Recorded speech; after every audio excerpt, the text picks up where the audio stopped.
सरसों का फूल वैसे शिव महापुराण के अनुसार अगर अपन देखें तो बड़े रोग में भी कारगर होता है। जिसको कैंसर जैसा रोग हो जाता है या किडनी लीवर जिसका डैमेज हो जाता है, इसके लिए हमने पहले भी कथाओं में वर्णन किया है। आप उसका स्मरण कर एक पत्र आया है।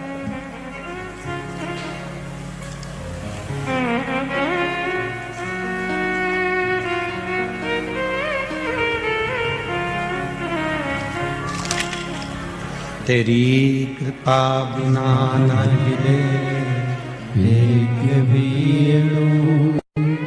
लेते हैं श्वास तेरी कृपा से तनु तनु है गंगाधार मुक्ति द्वार ओमकार तू भोले ओमकार तू आयो शरण तेहारी शंभु तार तार तू।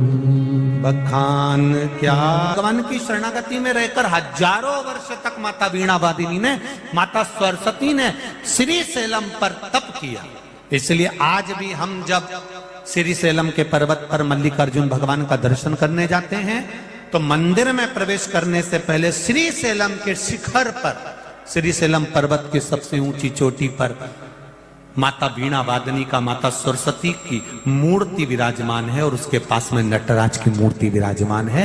यह हमको सीख देती है कि हमने बाबा की भक्ति को धारण किया, हमने बाबा की भक्ति को धारण किया। ये सीख दे रही, शिव कथा कह रही, भगवान शंकर का गुणगान कर रहा है कि हम विद्वान ना बने, हमें क्या बनना है?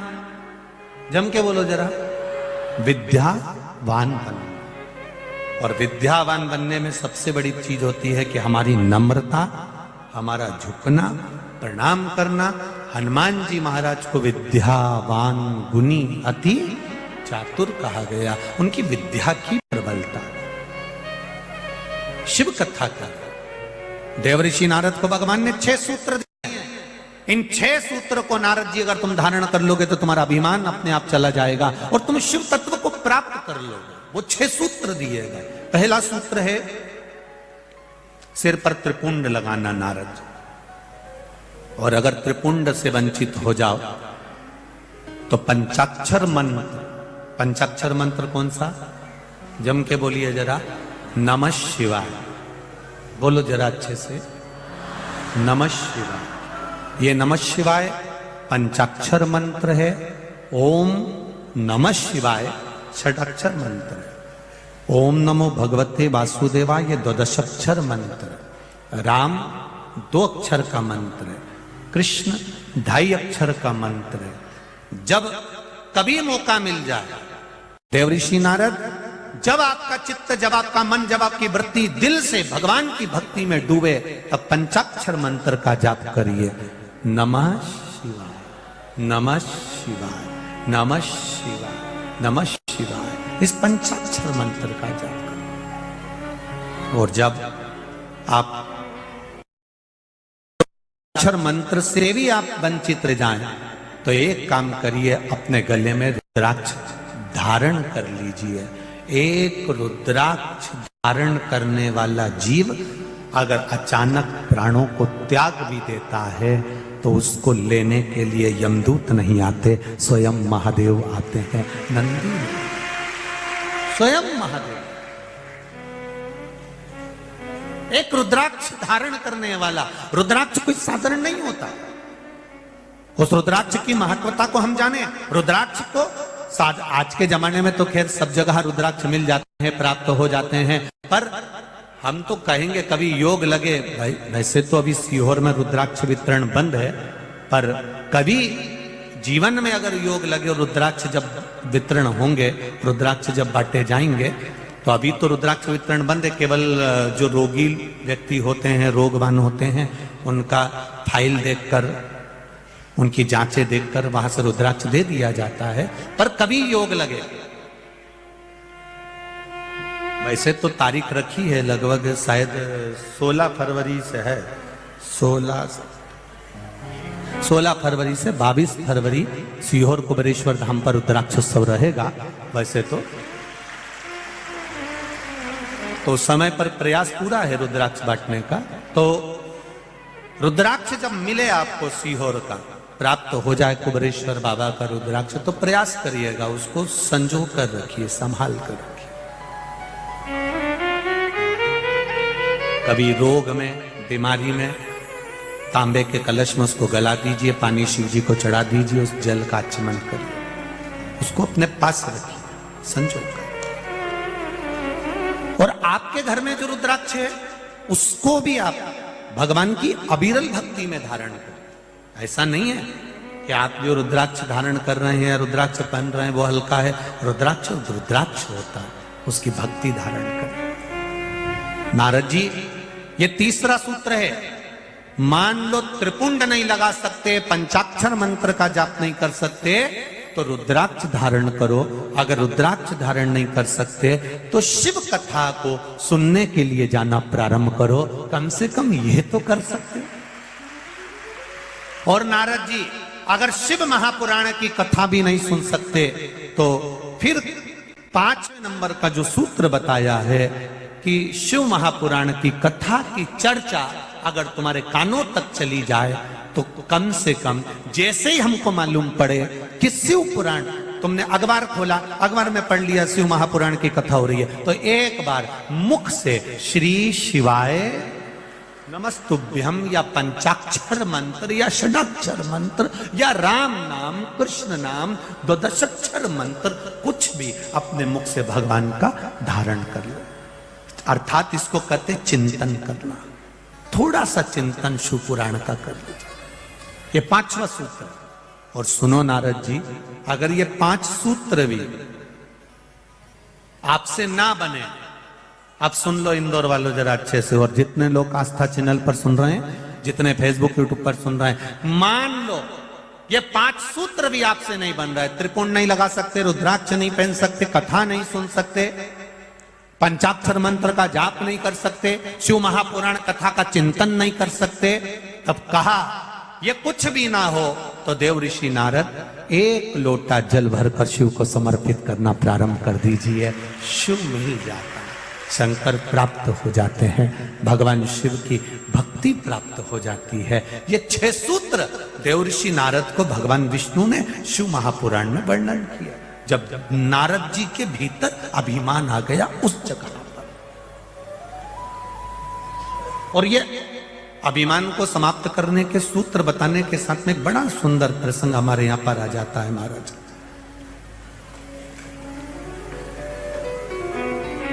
शिव कथा कहती है, भगवान की अविरल कथा कहती है। इन 6 सूत्र में से एक सूत्र भी अगर आपने अपनी जिंदगी में धारण करा है, अपने जीवन में अगर उतारा है, और मेरा विश्वास करता है आप कोई सूत्र धारण करे चाहे ना करे, सारी समस्या का हल, जम के बोलो जरा, 1 लोटा बोल बम का नारा है, बाबा एक सहारा है। बस ये सहारा आपकी जिंदगी में बना रहना चाहिए। हमारे धर्म को, हमारी सभ्यता को, हमारी संस्कृति को, हमारे संस्कारों को, ये हमारा 1 लोटा जल आपको जोड़ कर रखेगा। परिवार टूटेगा नहीं, उसमें सम्मिलित है, ये सुख है। मेरे भोले तेरा सहारा है, मेरी नैया का तू किनारा है। शिव कथा कर रही है। 12 ज्योतिर्लिंग शिव महापुराण के प्रसंग में काशी विश्वनाथ जी का वर्णन किया। मनु शत्रुपा ने भगवान शंकर की भक्ति को धारण कर, भगवान मनु और शत्रुपा ने भगवान शिव की भक्ति को धारण करा। देवाधिदेव महादेव ने पूछा, मांगो तुम्हें क्या चाहिए, बस आप हमारी काशी में आकर विराजमान हो जाएं। ये भक्ति है आपकी, यही भक्ति का बल प्रबल, यही भक्ति और यही भक्ति का बल प्रबल, इसी को तो भक्ति कहते हैं। दुनिया के लोग भले आपको दिखावा कह दें, चाहे कोई अपशब्द कह दे, पर इंदौर वालों की जो भक्ति है वो ये इंदौर की कथा में नजर आती है कि चारों तरफ शिव भक्तों की भक्ति समान। मैं साधुवाद धन्यवाद दूंगा आदरणीय संजय जी शुक्ला जी को, और खूब खूब इस व्यासपीठ से आशीर्वाद भी दूंगा कि आप ऐसे ही सनातन धर्म की ध्वजा को आगे बढ़ाते हैं। बहुत बहुत ऐसी ही शिव भक्ति आपके भीतर रहे और सबको संजो कर ऐसे ही आप सत्संग संकीर्तन भगवती स्मरण करते रहे। ये शिव तत्व भगवान मौका दे तो उस मौके का आनंद लेते हुए भगवत स्मरण का चौका लगा ही देना चाहिए, तो आनंद की अनुभूति हो जाती है। मौका दे भगवान तो कर। शिव कथा कर रही, मनु और शत्रुपा के कहने पर भगवान शंकर काशी में आकर विराजमान हो जाते हैं। अगला जो वर्णन स्मरण कराया गया वो त्र्यंबकेश्वर बाबा का कराया गया। गौतम बाबा जो विद्या में परिपूर्ण है, जिनकी भक्ति के बल पर परमात्मा ब्रह्मा विष्णु महेश प्रकट हो जाता है, वो साधारण नहीं है।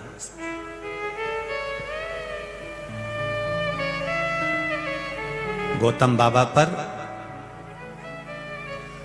अब जरा विचार करिएगा, जिन गौतम बाबा के कहने पर मां अंजना शिव जी का शिवलिंग का निर्माण करती हैं और उसकी पूजन करती हैं, और अंजना माता के गर्भ से संतान होती है।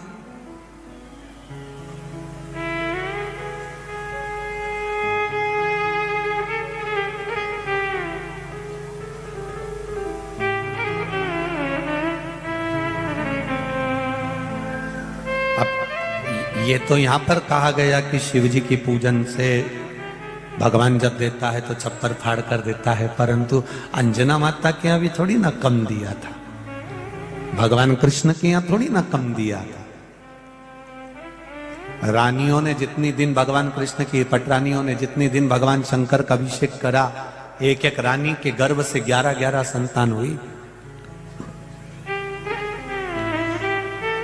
माता अंजना ने जैसा माता अंजना ने शिव जी की आराधना करी, तो अंजना माता के गर्भ से भी एक संतान नहीं हुई। हनुमान, केतुमान, धृतिमान, मतिमान, वृत्तिमान, कितने?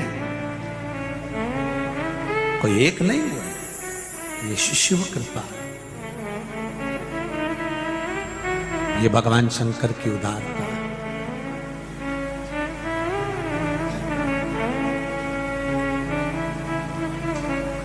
और वो सहजता में देता नहीं, और देता है तो इतना देता है कि बटोरा भी नहीं जाता।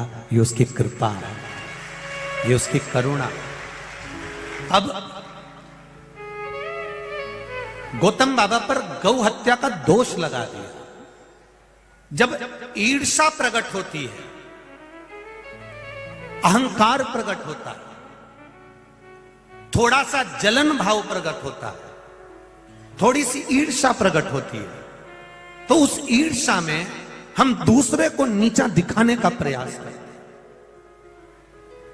पर शिव पुराण एक बात बड़ी सुंदर कहती है।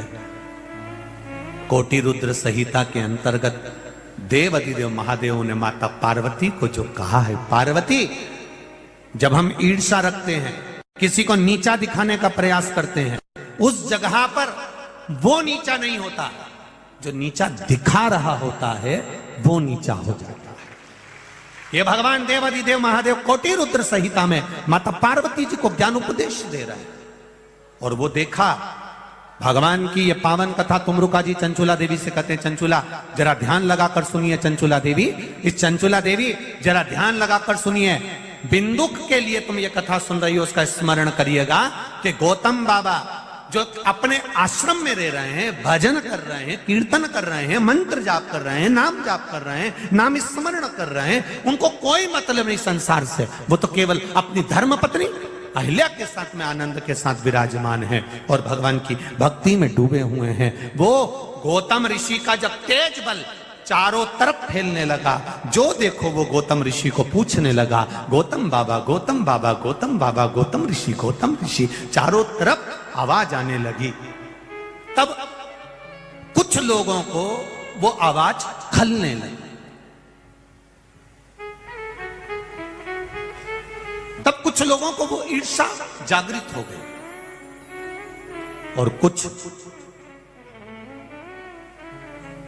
ऋषिवर, संत, साधु कुछ इकट्ठे हुए और उन्होंने श्री गणेश जी महाराज की स्तुति करी।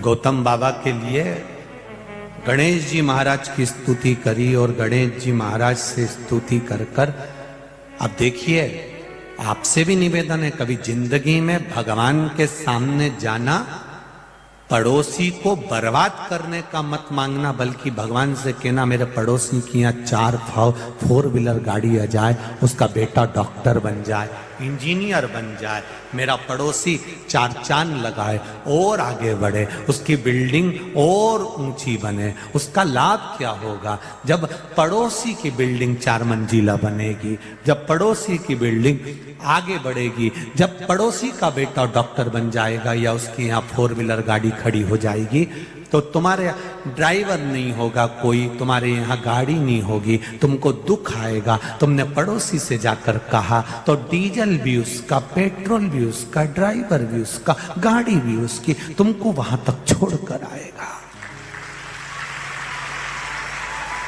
तुमको वहां तक छोड़कर। जरा विचार करिए, अपनी चित्तवृत्ति में जरा लेकर आइए, विचार करो जरा सा, आपकी चित्तवृत्ति में जरा लेकर आइए उस बात को। हम क्यों बुरा मांगे साहब? हमें अगर भगवान से मांगना है तो केवल इतना मांगना है, भगवान सर्वे भवन्तु सुखिनः, सब सुखी रहे।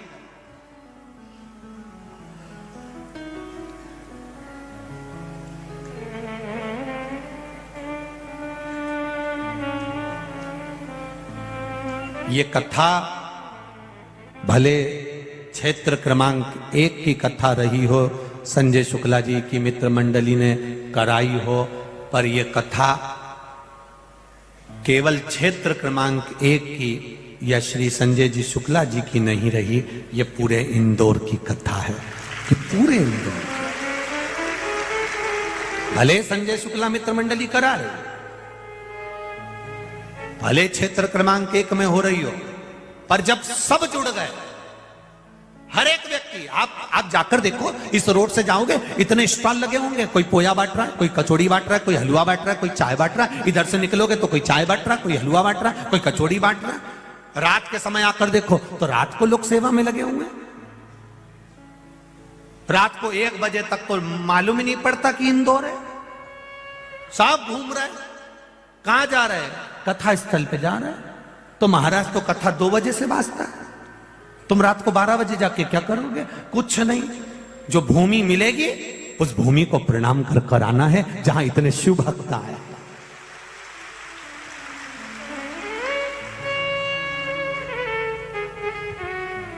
उस भूमि को प्रणाम कर कर, भूमि का भी पत्र देखो, अरे कहां होगा, जमीन का प्रमाण पत्र देखिए।